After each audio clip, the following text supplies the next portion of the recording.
ప్రార్థన చేసుకుందామండి. మహాపరిశుద్ధుడ మహోన్నతమైన దేవ, మహిమగల తండ్రి, జీవములే ప్రభా, మీ ఉన్నతమైన ఘనమైన గొప్ప నామాన్ని బట్టి మీ యొక్క నామానికి వందనాలు, మీ యొక్క నామానికి స్తోత్రములు చెల్లించుకుంటా ఉన్నా. ఇంతవరకు ప్రభా నేను చేసిన పాప నిమిత్తం నన్ను మీరు క్షమించండి తండ్రి. ఇదిగో మీ యొక్క పరిశుద్ధాత్మ సహాయం మీరు నాకు అనుగ్రహించండి. వినేటువంటి వారిని కూడా మీరు జ్ఞాపకం చేసుకోండి. వారి హృదయాలు మనోన్నతలను మీరు తెరవండి. 30 60 100 ఫలించేటువంటి గొప్ప జ్ఞానాన్ని మీరు వారికి అనుగ్రహించమని ప్రభా, ఇదిగో ప్రభా అనే యొక్క వాక్యాన్ని బోధిస్తూ ఉండగా మీ యొక్క సహాయం చక్కగా విభజించి ఉపదేశించగలిగేటువంటి జ్ఞానాన్ని మీరు నాకు అనుగ్రహించమని మీ యొక్క అతి పరిశుద్ధ నామంలో అడిగి ప్రార్థించి వేడుకొనిచున్నాం నా కన్న తండ్రి, ఆమేన్. ప్రభు పేరు మీ అందరికీ వందనాలండి.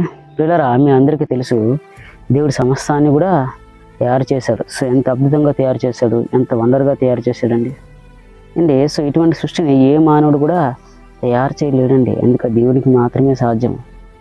మన చుట్టూ చాలా రకాల కొండలు ఉన్నాయి, సముద్రాలు ఉన్నాయి, జలపాతాలు ఉన్నాయి, లోయలు ఉన్నాయి. ఇవన్నీ కూడా ఒక మానవుడు అయ్యేటువంటి పని అయితే కానే కాదండి. సో నిజంగా దేవుడు ఆశ్చర్యకరుడు, అద్భుతకరుడు, ఆలోచనకర్త. ఒక విధంగా ఆశ్చర్యకరుడే. ఆయన పాత ధర్మశాస్త్రంలో అనేకమైనటువంటి ఆశ్చర్య కార్యాలు చేశాడు. సో సృష్టిని సృష్టించేటప్పుడు కూడా దేవుడు అనేకమైనటువంటి ఆశ్చర్య పరిచేటువంటి మన చుట్టూ ఉండేటువంటి వీటన్నిటిని చూస్తుంటే నిజంగానే ఆశ్చర్యకరుడే అనేటువంటి విషయాన్ని మనం అందరం కూడా ఒప్పుకోకుండా ఉండలేము. ఎందుకంటే ప్రతిదీ అద్భుతం అండి, ప్రతిదీ వండర్ అండి, అవునా కాదండి? మొదటగా దేవుడు తన వాక్కు చేత సృష్టి అంతని కూడా సృష్టించాడు, అవునా కాదండి? కలుగును గాక, ఆకాశం కలుగును గాక, భూమి కలుగును గాక, సముద్రం కలుగును గాక. సో ఈ విధంగా భూమి మీద ఉండేటువంటి చెట్లన్నిటినీ, జీవరాశులు చాలా రకాల జీవరాశులు, కొన్ని లక్షల జీవరాశులు ఉన్నాయి. చెట్లు అనమాట, కొన్ని లక్షల రకాల చెట్లు ఉన్నాయి. సో వీటిని కూడా మానవుడు ఇప్పటి వరకు కూడా సంపూర్ణంగా కంప్లీట్గా కనుక్కునేటువంటి పొజిషన్లో ఉన్నాడండి. సో అదేవిధంగా అనమాట సముద్రంలో మనం చూసినట్లయితే కొన్ని లక్షల రకాల జీవరాశులు ఉన్నాయి. సముద్రంలో వివిధ రకాల సంపద ఉంది. సో ఈ విధంగా చూసినట్లయితే దేవుడు నిజంగా ఆశ్చర్యకరుడు, అద్భుతకరుడు, ఆలోచనకర్త అండి. మనం నివసించడానికి భూమి, పైగా ఆకాశంలో నుంచి వర్షము, ఫలవంతమైనటువంటి ఋతువులు. సో ఇవన్నీ కూడా దేవుడి ద్వారా ఒక మానవుడు మేలు పొందుకుంటూనే ఉన్నాడండి. దేవుడు ఒక మానవుని ఈ విధంగా పోషిస్తూ ఉన్నాడు. ఒక మానవుని ఈ విధంగా అనమాట తన యొక్క సంపదతో ఎప్పుడు కూడా హృదయానందం కలిగిస్తూనే ఉన్నాడు. ఒక విషయం మీరు అర్థం చేసుకోండి, దేవుడు ఈ సృష్టిని సృష్టించక మునిపే ఒక మానవుని తయారు చేయాలి అనేటువంటి ఆలోచన దేవునికి ఉందండి. దేవునికి ఉంది అండి. దేవుడు ఈ సృష్టిని మొదటిగా తన యొక్క వాక్కు ద్వారా నిర్మించాడు, తన యొక్క వాక్కు ద్వారా తయారు చేశాడు. సో అన్నిటినీ అనమాట కలుగును గాక ప్రతిదాన్ని కూడా దేవుడు తన యొక్క వాక్కు ద్వారా నిర్మించాడు, తన వాక్కు ద్వారా తయారు చేశాడు అని చెప్పేసి మీరు ఆదికాండం అధ్యాయం చదువుకుని ఉంటారు. ఆదికాండమైనటువంటి అధ్యాయంలో మీ అందరూ కూడా చదువుకుని ఉంటారు. కానీ మానవుడి విషయానికి వచ్చేసరికి ఇప్పుడు దేవుని యొక్క ప్రణాళిక ఏ విధంగా ఉందో, అప్పుడు దేవునికి సమస్తము సాధ్యమే కదా. ఇప్పుడు భూమిని తన యొక్క వాక్కు ద్వారా నిర్మించుకున్నాడండి. అదేవిధంగా అనమాట సముద్రాన్ని తన యొక్క వాక్కు ద్వారా నిర్మించుకున్నాడండి. ఆకాశాన్ని తన యొక్క వాక్కు ద్వారా నిర్మించుకున్నాడండి.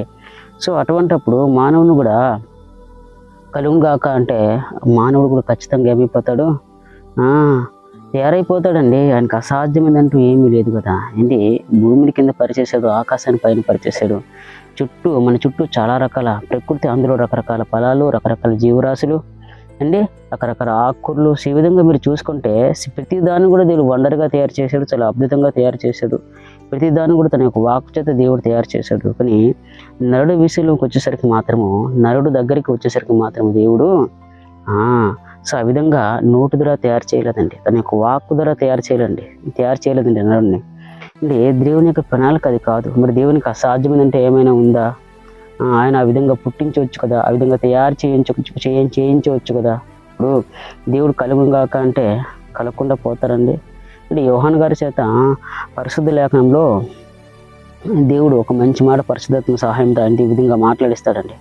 చాలామంది మేము అబ్రహాం సంతానం అని చెప్పేసి ఆ రోజులు ఉన్నటువంటి ఈ శాస్త్రులు ఎవరైతే ఉన్నారో, పరిసయులు ఎవరైతే ఉన్నారో వారందరూ కూడా విర్రవీగిపోయేవారండి. మేమందరం కూడా మా తండ్రి మేము అబ్రహాం సంతానం అని చెప్పేసి వారందరూ అనమాట చెప్పుకునేవారు, గొప్పగా చెప్పుకునేవారు. సో నిజానికైతే అబ్రహాంకున్నటువంటి విశ్వాసం వారిలో ఎవరికి కూడా ఈ సిమెత్తు కూడా లేదండి. కానీ వారందరూ కూడా మా తండ్రి అబ్రహాము, పేరుకు మాత్రం మా తండ్రి అబ్రహాము, కానీ అబ్రహాము లాంటి విశ్వాసం వారు ఎవరికి కూడా లేదు. అబ్రహాము లాంటి నమ్మకం వారు ఎవరికి కూడా లేదు. దానికి కారణం ఏంటంటే యేసుక్రీస్తుని వారెవరు కూడా విశ్వసించలేదు, యేసుక్రీస్తుని వారెవరు కూడా అంగీకరించలేదు అండి.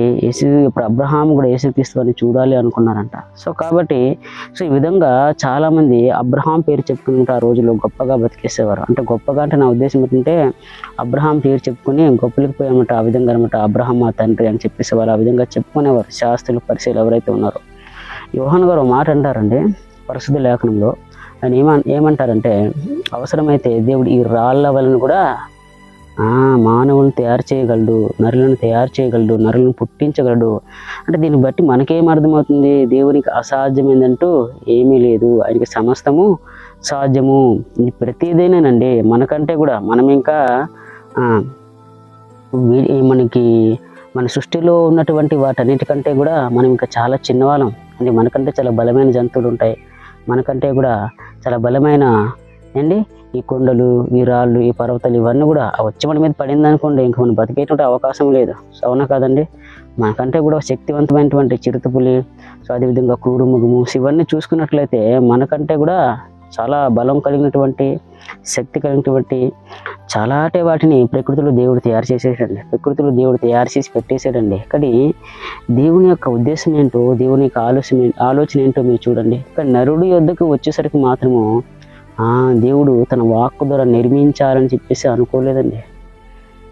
ఎందుకు ఈ విధంగా జరిగింది? సో కాబట్టి దేవునికి అసాధ్యమైందంటూ ఏమీ లేదు కదా. ఆ విధంగా అతను పుట్టించవచ్చు కదా. అంటే దేవునికి అసాధ్యమైందంటూ ఏమీ లేదు. మీరు పాత ధర్మశాస్త్రంలో మీరు చూసినట్లయితే ఇశ్రాయేలీయులను ఐగుప్తులో నుంచి కనానికి నడిపించేటువంటి ఆ యొక్క సమయంలో మోషే ద్వారా దేవుడు అనేకమైనటువంటి అద్భుతాలు, సూచక్రియలు చేస్తాడు. అవునా కదండి?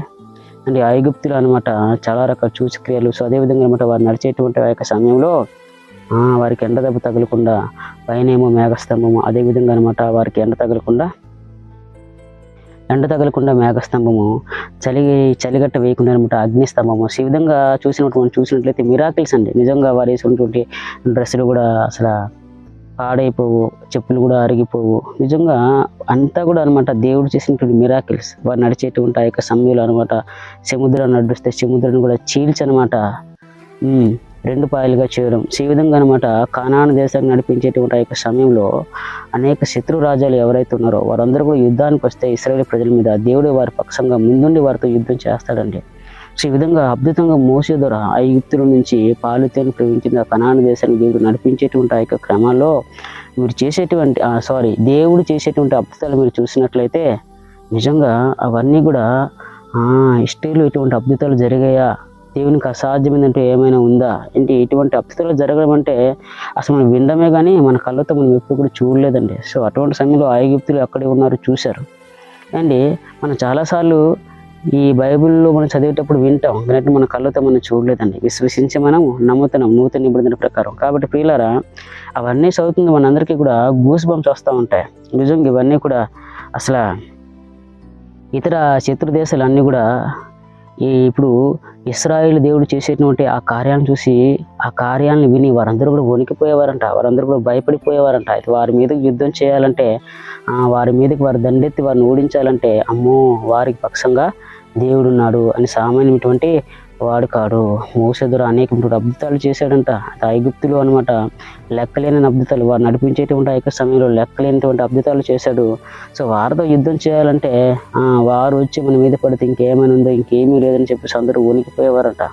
సో ఈ విధంగా ఇశ్రాయేలు ప్రజలు నడిపించబడ్డారు. పాలుతేను ప్రవహించేటువంటి కనాను దేశంలో వారందరూ కూడా నడిపించబడ్డారు. దీన్ని బట్టి మనకేం అర్థమవుతుందంటే దేవునికి అసాధ్యమైందంటూ ఏమీ లేదు.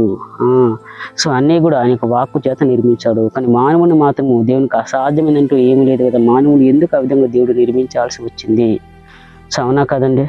సో ఇది మన ముందుండబోయేటువంటి ప్రశ్న. సో ఇదే విధంగా అనమాట ఈ రోజుల్లో ఒక ప్రశ్న వైరల్ అవుతూ ఉంటుంది యూట్యూబ్లో అనమాట. చాలామంది సేవకులు దీని గురించి చాలా విధాలుగా మాట్లాడారు. సో కాబట్టి నేను కూడా ఆత్మ సహాయంతో దేవుడు నాకు ఏదైతే బయలుపరిచాడో సో దాని గురించి నేను చెప్పడానికి నేను ప్రయత్నం చేస్తా ఉన్నాను. మీరందరూ కూడా వినే ప్రయత్నం చేయండి. కాబట్టి ప్రియులారా ఇప్పుడు మానవులు పాపం చేస్తారని దేవునికి తెలుసు కదా అండి. దేవునికి అసాధ్యమైనది ఏమీ లేదు కదా. మానవులు పాపం చేస్తారని చెప్పేసి దేవునికి తెలుసు కదా. సో అటువంటప్పుడు మానవులని పాపం చెయ్యని వారిగా దేవుడు వారిని తయారు చేసుకోవచ్చు కదా. మరి ఎందుకు ఆ విధంగా దేవుడు తెలిసిన అంత అసాధ్యమైందంటే ఏమీ లేదు కదా, ఆ విధంగా ఒక మానవుని తయారు చేయవచ్చు కదా, భూమికి ఆ విధంగా పంపించవచ్చు కదా. సో ఎందుకు ఈ విధంగా దేవుడు తయారు చేసుకోలేదు సో అనేటువంటి ప్రశ్న ఈరోజు అనమాట యూట్యూబ్లో చాలామంది సేవకుల ద్వారా మనం చాలా విధాలుగా వారు చెప్పేటువంటి ఆన్సర్స్ మనం అందరం కూడా వింటా ఉన్నాం. కాబట్టి పిల్లలు ఒక విషయం గుర్తుపెట్టుకోండి అండి, దేవునికి సమస్తము సాధ్యమే, నేనేమి కాదనట్లే, మీకు ముందే చెప్పానండి. ఆయనకి సాధ్యం కాకపోతే మన చుట్టూ ఉండేటువంటి ప్రకృతి, అందమైనటువంటి అద్భుతమైనటువంటి యొక్క ప్రకృతి, సో ఆహ్లాదకరం ఎక్కడ ఎక్కువగా మనం చూస్తామంటే ప్రకృతిలోనే ఉండి. మీరు సెలయేరు చూస్తూ ఉండండి, ఒక పర్వతాలు చూస్తూ ఉండండి, ఆకాశాన్ని చూడండి, ఈ భూమిని చూడండి, ఈ పండేటువంటి ఈ చెట్లను చూడండి, ఇవన్నీ కూడా మనల్ని పోషిస్తూ ఉన్నాయి. వాటికి ఆజ్ఞ ఇవ్వబడింది. నా కుమారులు నా కుమార్తెలు ఎవరైతే ఉన్నారో భూమి మీద వారు జీవిస్తున్నారు, మీరందరూ కూడా వారికి సేవ చేయాలి. అంటే మీరందరంటే ఈ ప్రకృతి ఏదైతే ఉందో ఈ ప్రకృతిలో ఉన్నటువంటి ప్రతిదీ కూడా నా కుమారులకు ఉపయోగపడాలి, నా కుమారులకి సేవ చేయాలి అనేటువంటి ఆజ్ఞ అవన్నీ కూడా పొందుకున్నాం. కాబట్టి ప్రకృతిని అంత అందంగా మన కోసం దేవుడు తయారు చేసి పెట్టాడండి. అవన్నీ మనకు సేవ చేస్తూ ఉన్నాయి, అవన్నీ మనకు బోధ చేస్తూ ఉన్నాయి అండి. రాత్రికి రాత్రి బోధ చేస్తుందంట, పొగలకి పొగలు బోధ చేస్తూ ఉందంట. వీటన్నిటిని చూస్తుంటే వీటన్నిటిని కూడా మీరు చూసి ఆ విధంగా ఆలోచిస్తూ ఉంటే అవి మీకు బోధ చేస్తూ ఉంటాయి. ఏమన్నా తెలుసా, మా అంతటి మేముగా మీకు ఇవేవి కూడా ఇవ్వటం లేదమ్మా, ఇవన్నీ కూడా దేవుడు పెట్టినవే. కాబట్టి మీ తండ్రి ఉన్నాడు, మీ తండ్రి మమ్మల్ని మీకు సేవ చేయమన్నాడు. ఒక ఆకాశాన్ని చూడండి, అంత అద్భుతమైనటువంటి ఆకాశం అండి. సో ఒక మానవుడు ఆ విధంగా నిర్మించగలడు అండి.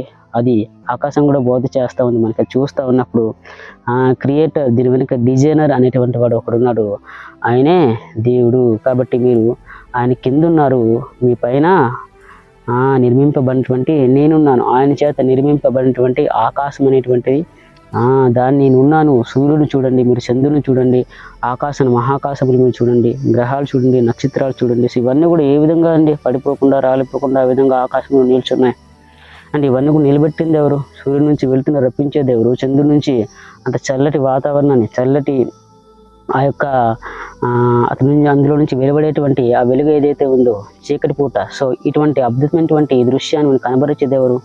దేవుడే కదా అండి. కాబట్టి ఒక విషయం మీరు ఆలోచించుకోండి, పాపం చేయని వారుగా దేవుడు నరులను తయారు చేసుకోవాలి అనుకుంటూ చేయలేడమ్మా, చేయగలడు. ఆయనకు అసాధ్యమైందంటూ ఏమీ లేదు. సో అలా అయితే మనం ఆయన యొక్క చేతిలో ఏమైపోతాము? కీలు బొమ్మలు అయిపోతామండి, బొమ్మల మాదిరిగా ఉంటాం అండి. ఒక బాబు బొమ్మను ఎలా పడితే అలాగ ఆడుకుంటూ ఉంటాడు. సో ఎందుకంటే ఇప్పుడు ఆ బాబు చేతిలో ఆ బొమ్మ ఉంది, సో దానికి స్వతంత్రం లేదు, జీవం లేదు, ఏమీ లేదు. అన్నీ కూడా ఎవరి చేతిలో ఉన్నా బాబు చేతిలో ఉన్నాయి. అవసరమైతే దాన్ని పడేస్తాడు, లేదా కొరికేస్తాడు, లేదా పెగలు కొడతాడు, ఏదైనా చేస్తాడు. అవునా కాదండి? సో ఇప్పుడు అనమాట మీకు చెప్తానండి, మీ పిల్లలు ఎవరైతే ఉన్నారో మీరు చాలామంది ఎగ్జిబిషన్ తీసుకువెళ్తూ ఉంటారు. అక్కడ చిన్న కార్స్ ఉంటాయి కదండి, అందులో అనమాట ఎక్కించి పిల్లల్ని అనమాట సరదాగా తిప్పుతూ ఉంటారు. కానీ ఆ కారు యొక్క రిమోట్ ఏదైతే ఉందో అది ఎవరి చేతిలో ఉంటుందండి? దాన్ని డ్రైవ్ చేసేవాడి యొక్క చేతిలో ఉంది.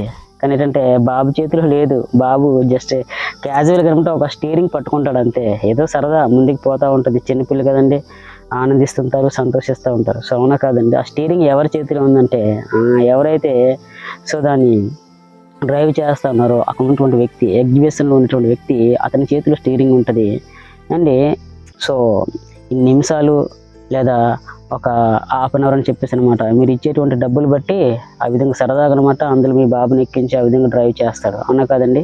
సో ఇప్పుడు ఏ విధంగా అయితే ఇప్పుడు ఆ బాబుకి అనమాట దాని మీద ఎటువంటి హక్కు లేదు, జస్ట్ ఎక్కి కూర్చున్నాడు అంతే, తను ఏమీ డ్రైవ్ చేయట్లేదు. సో అర్థమైందమ్మా? సో కాబట్టి దీన్ని బట్టి మనకేం అర్థమవుతుందంటే దేవుడి చేతులు మనం కూడా కీలుబొమ్మలుగా ఉంటాం. ఆయన మనల్ని భూమి మీదకి పంపించేటప్పుడు అంటే స్వతంత్రాన్ని ఇచ్చి పంపించాడండి.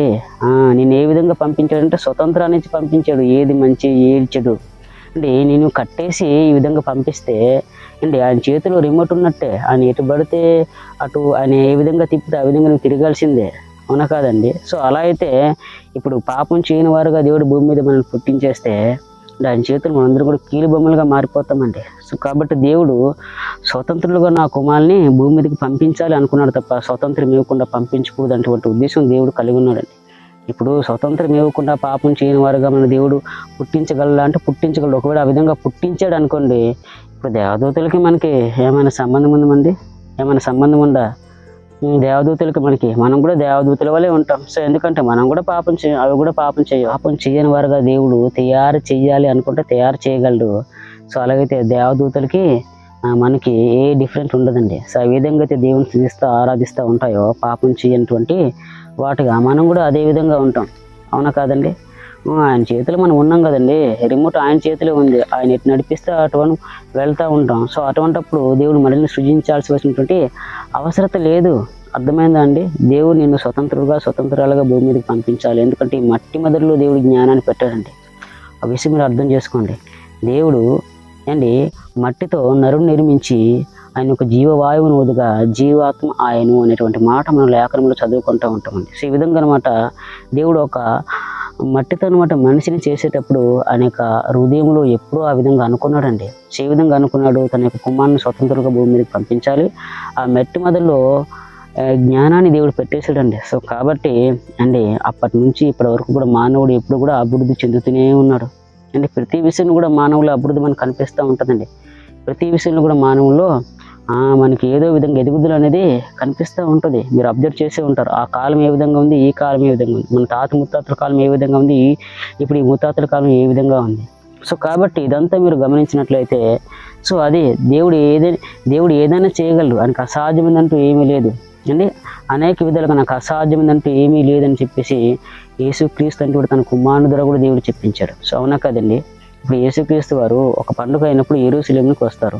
సో అక్కడ ఉన్నటువంటి వారందరూ కూడా ఆయన అనమాట ఇన్వైట్ చేస్తారు. అంటే ఖర్జూరపు మంటలు కావచ్చు, ఈత కొమ్మలు కావచ్చు, ఈ విధంగా ఉంటే వారు పట్టుకుని ఆయనకి జేజేలు కొట్టనమాట తీసుకువస్తూ ఉంటారు. సో ఒక బ్యాచ్ ఉంది కదా, అసూయ బ్యాచ్ యేసుక్రీస్తు వారంటే గిట్టని బ్యాచ్. వీరు ఏం చేస్తారంటే వారు జేజేలు కొట్టడం వీరు చూసి ఓర్వలేక వీరనమాట యేసుక్రీస్తు వారి యొద్దకు వెళ్ళి వారిని అనమాట సైలెంట్గా ఉండమని చెప్పేసి యేసుక్రీస్తు వారితో చెప్తారు. నువ్వు చెప్పయ్యా, మా మాట వారు వినరు, నీ మాట వింటారు, వారికి సైలెంట్గా ఉండమని చెప్పు అంటే ఆయన మాట అంటారండి. ఆ మాటని మీరు అందరూ కూడా బాగా ఆలోచించండి, బాగా అబ్జర్వ్ చేయండి. ఇదిగో వాళ్ళు కేకలు వేయడం మానేస్తే ఈ రాళ్ళు కేకలేస్తాయి. అంటే అర్థం ఏంటి? ఆయనకు అసాధ్యమైందంటూ ఏదైనా లేదు కదా. కానీ ఒక మానవుని దేవుడు ఈ విధంగా ఎందుకు తయారు చేశాడు? అసలు ఎందుకు ఈ విధంగా తయారు చేయాలి అనుకున్నాడు? సో ఇన్ని విధాలుగా ఇన్ని అద్భుతాలుగా సృష్టిని తన వాక్కు చేత తయారు చేసినటువంటి దేవుడు కానీ మానవుని మాత్రం ఎందుకు ఈ విధంగా తయారు చేశాడు?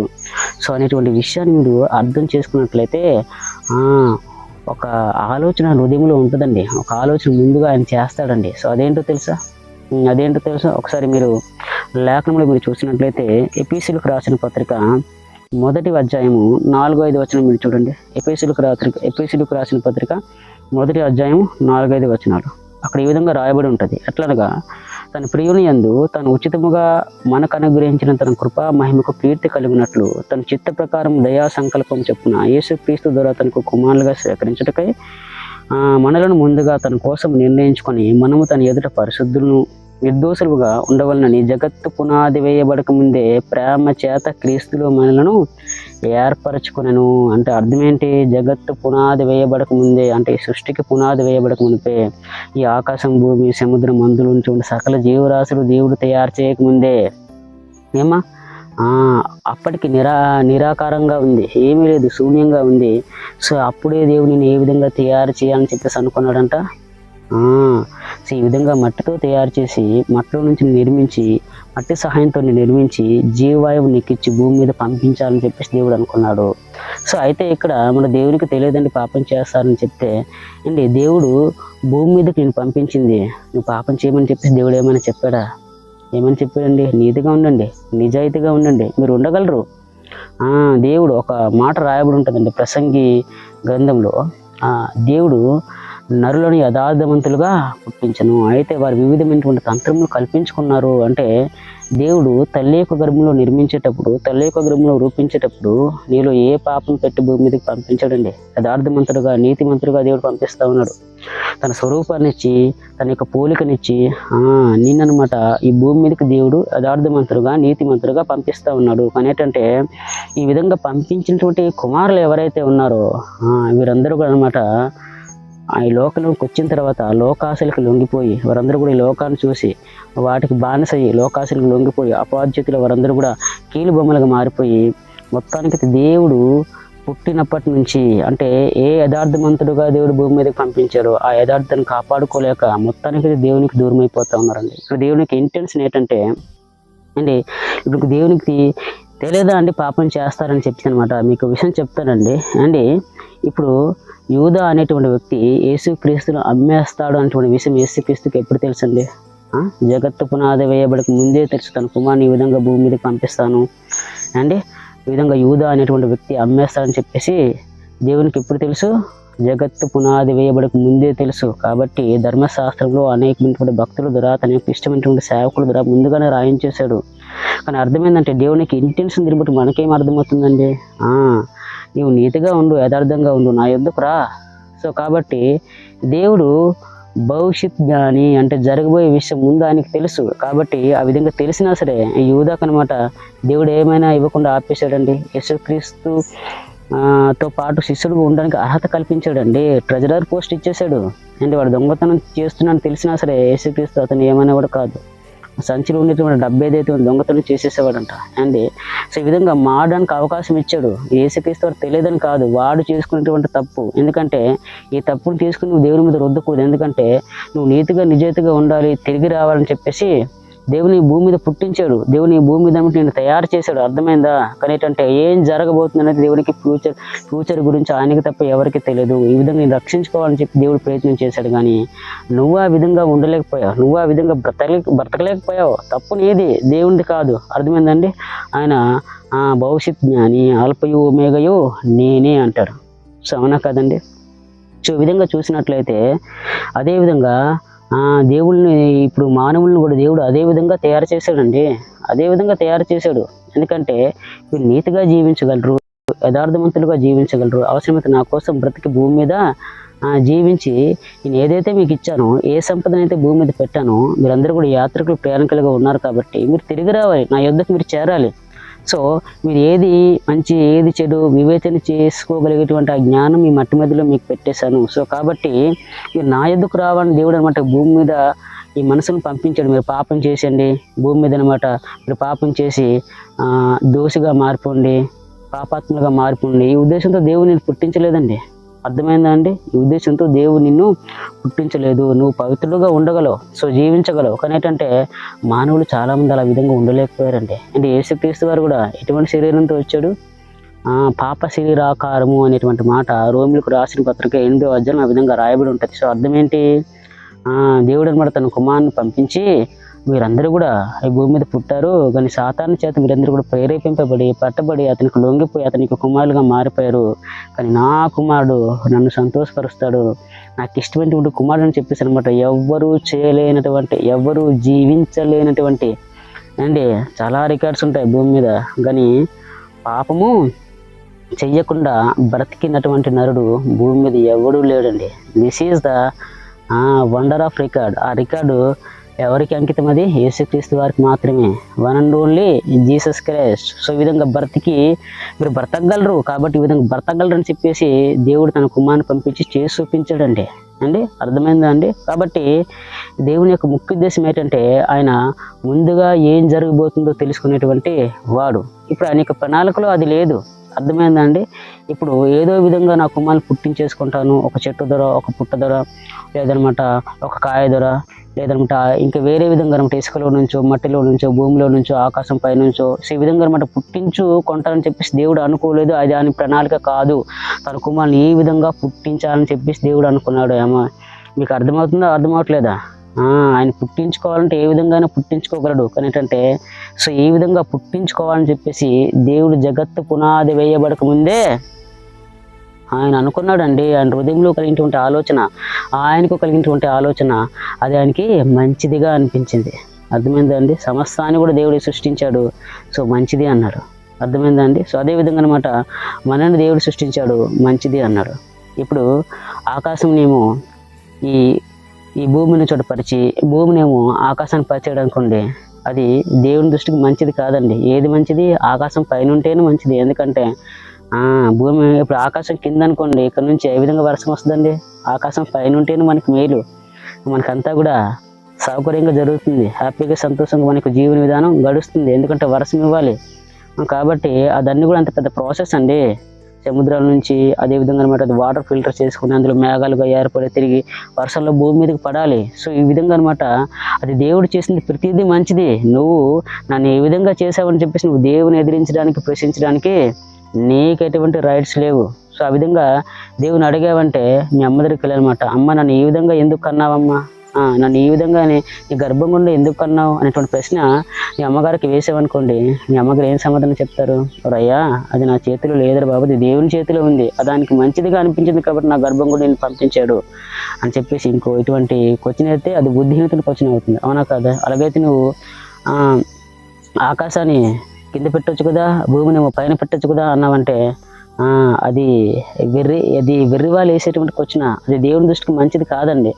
ఆకాశం ఎప్పుడు కూడా పైనే ఉండాలి, భూమి ఎప్పుడు కూడా కిందే ఉండాలి. ఎందుకంటే ఇది పండాలి, అది కురిపించాలి కాబట్టి. సో అర్థమైందండి? మీ అందరికీ ఒక క్లారిటీ అయిందని చెప్పేసి అనుకుంటా ఉన్నాను. కాబట్టి మనం ఆయన చేసినటువంటి మనుషులమండి. ఏది ఏ విధంగా చేయాలని నువ్వు ఆయనకి చెప్పాల్సినటువంటి అవసరం లేదు. ఆయన సమస్తాన్ని సృష్టించినటువంటి వాడు. ప్రతి దాన్ని కూడా సృష్టించేది మంచిది మంచిది మంచిది మంచిది అని చెప్పేసి దేవుడు అన్నాడు. అర్థమైందండి? నువ్వు కుండవి, ఒక కుమ్మరి చేత, ఆ డిజైనర్ చేత ఏర్పరచబడినటువంటి కుమ్మరివి. కుండ తిరిగి లేచి కుమ్మరిని ప్రశ్నించడానికి వీలు లేదు, నన్ను ఏ విధంగా చేసావని చెప్పేసి. అర్థమైందా? ఆ విధంగా ప్రశ్నించడానికి ఆ కుండకి రైట్స్ లేవు. ఎందుకంటే ఒక కుమ్మరి కుండని ఏ విధంగా తయారు చేయాలో తన హృదయంలో అనుకుంటాడు. సో అదే విధంగా అనమాట తయారు చేస్తాడు. ఇప్పుడు ఆ కుండ తిరిగి ప్రశ్నించడానికి ఎటువంటి హక్కు లేదండి. సో ఈ విధంగా మీకు అర్థమైంది అనుకుంటాను. ఇప్పుడు దేవుడు పాపం చేసేస్తాను దేవునికి తెలుసు కదా అంటే, దేవుడు ఫ్యూచర్ ముందుగా జరగబెట్టిన విషయం దేవునికి తెలుసు కాబట్టి ఈ విధంగా రావాలని చెప్పేసి భూమి మీదకి పంపించాను, కానీ వారు రాలేకపోయారు. ఇది నా తప్పు కాదండి. నేను యథార్థవంతులుగా నీతిమంతులుగా భూమి మీద పంపించాను. మీరు మీ యొక్క యథార్థతని మీరు కాపాడుకోండి, మీ యొక్క పవిత్రతను మీరు కాపాడుకోండి. మీకోసం సమస్తాన్ని సృజించేశాను కదా, కాబట్టి వీటన్నిటిని కూడా మీరు వాడుకోండి. ఒక గాడిద తన యజమానితో ఎరిగినట్టు, ఒక ఎద్దు తన కామాంధుడితో ఎరిగినట్టు. సో అదేవిధంగా అనమాట మీరు కూడా నన్ను తెలుసుకొని మట్టి మీదలో జ్ఞానం పెట్టాను కాబట్టి తిరిగి రండి అని చెప్పేసి దేవుడు నిన్ను ఈ భూలోకానికి పంపిస్తే ప్రయాణికులుగా, యాత్రలుగా. కానీ చాలామంది ఏంటంటే ఈ విధంగా పట్టబడిపోయారు, సాతానికి లోబడిపోయారండి. ఈ విషయం దేవునికి ముందే తెలుసు కాబట్టి తనకి కుమారుడు ద్వారా ఈ విధంగా నన్ను ఏర్పరచుకోవాలని చెప్పేసి దేవుడు అనుకున్నాడండి. కాబట్టి ఇప్పుడు మానవుణ్ణి పాపం చేయనివాడుగా దేవుడు సృజించగలడా అంటే సృజించగలడు, కానీ ఇది ఆయన ప్రణాళికలో భాగం కాదు. ఆయన ప్రణాళికలో సో ఇదొక అడ్డుకట్లా మారిపోతుంది అనమాట. ఆ విధంగా సృష్టిస్తే పాపం చేయని వారుగా ఆ విధంగా దేవుడు అనుకోలేదండి. కాబట్టి ప్రియులారా, సో చాలామంది దీని గురించి చాలా రకాలుగా చెప్పే ఉంటారు. కానీ ఏంటంటే నేను చెప్పింది మీకు అర్థమైంది అనుకుంటా ఉన్నాను. ఆయనకు అసాధ్యమైందంటే ఏమీ లేదండి. అవునా కాదండి? యేసుక్రీస్తు తన కుమారుని ద్వారా అనేక అద్భుతాలు, సూచక్రియలు చేయించాడండి. సో అనేకమైనటువంటి గుడ్డివారు, కుంటివారు, చెవిటివారు అందులో అదేవిధంగా మనం చూసినట్లయితే పక్షవాయు గలవారు, జలద రోగం కలిగినటువంటి వారు, బలహీనత కలిగినటువంటి వారు. సో ఈ విధంగా మనం చూసినట్లయితే నడుము వంగిపోయినటువంటి వారు, పుట్టుకతోనే చాలా రకాల వ్యాధులైనటువంటి ప్రతి మనిషిని కూడా యేసుక్రీస్తు దేవుడు తన యొక్క కుమారుని ద్వారా ఏం చేశాడమ్మా? స్వస్థత కలుగజేశాడండి. ఈవెన్ గట్టిగా మాట్లాడుకుంటే చనిపోయినటువంటి వ్యక్తిని కూడా యేసుక్రీస్తు వారి చేత దేవుడు లేపాడు. సో అదేవిధంగా అనమాట ఇంకా గట్టిగా మాట్లాడుకుంటే చనిపోయి 4 రోజులు అయిపోయింది, బాడీ కూడా డీకంపోజ్ అయిపోయి ఉంటుంది. అవునా కదా? సో అటువంటి దాన్ని లేపడం అంటే అది అసలు మామూలు విషయం కాదండి. నిజంగా ఈ రోజు అయిపోయింది, కానీ ఇంకా ఆ రోజుల్లో ఆ రోజు అయిపోయింది, కానీ అది ఈ రోజుల్లో అయితే ఎక్కడ చూసినా హాట్ టాపిక్ అది. అయ్యో బాబాయ్, అది అసలు అందుకే మీరు కొత్త నిబంధన మీరు చదివినట్లయితే మనసు పెట్టి చదవండి. నిజంగా ఆయన గురించినటువంటి అసలు ఎంత బాగుంటుందంటే యేసుక్రీస్తు వారి గురించి వివరించడానికి చాలా బాగుంటుందండి. ఆయన గురించి కీర్తి, ప్రతిష్ట నలుదేశాలు కూడా పాకిపోయింది. ఎందుకంటే ఆయన చేసినటువంటి ఆ కార్యాలు ఎవరు కూడా చేయలేదు, వారి కళ్ళతో వారు ఎప్పుడు కూడా చూడలేదు. సో అది యేసుక్రీస్తు వారి యొక్క అద్భుతమైనటువంటి సూచక్రియలు, మహత్కార్యాలు భూమి మీద జరిగించాడండి. ఇవన్నీ కూడా ఆయన గొప్పవాడు, ఆయన ఏదైనా చేయగలడు అనేటువంటి సాదృశ్యాన్ని మనకు కనబరుస్తూ ఉన్నాయి. కానీ మానవుని మాత్రం దేవుడు ఆ విధంగా ఎందుకు చేశాడంటే జగత్తు పునాది వేయబడక ముందు ఆ విధంగా చేయాలని చెప్పేసి దేవుడు అనుకున్నాడు. కానీ మానవులు వివిధ రకమైన తంత్రములు కల్పించుకున్నారంటే వారు చెడిపోయారు. దేవుడికి తప్పు కాదండి, కుమారుని పంపించాల్సి వచ్చింది. ఆయన భవిష్యత్ జ్ఞాని, అన్నీ తెలిసినప్పుడు దేవుడు.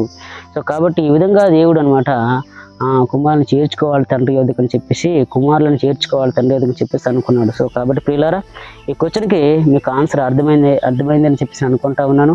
కాబట్టి నా గురించి మీరందరూ కూడా ప్రేయర్ చేయండి. ఇంకా నేను మంచి మంచి సందేశాలన్నీ కూడా మీ ఎదుటి నేను తీసుకుని వస్తాను. ఇంకా నా గురించి మెసేజెస్ ఏవైనా మీకు నోటిఫికేషన్ రావాలంటే నా యొక్క బ్రదర్స్ అనేటువంటి యూట్యూబ్ ఛానల్ మీరు సబ్స్క్రైబ్ చేసుకోండి అండి. కాబట్టి ప్రియులారా, సో ఇంతటిది కోచింగ్ మీ అందరికీ కూడా అర్థమైంది అనుకుంటాను. సో కాబట్టి నేను చిన్నవానండి, తప్పేమనంటే దయచేసి నన్ను మీరు క్షమించండి. అలా అని చెప్పేసి బ్యాడ్ కామెంట్స్ ఏమి కూడా దయచేసి మీరు ఎవరు కూడా పెట్టొద్దు. సో కాబట్టి ప్రియులారా, సో ఇంతటితో ఈ వాక్యాన్ని ముగిస్తున్నాను. Thank you so much to all.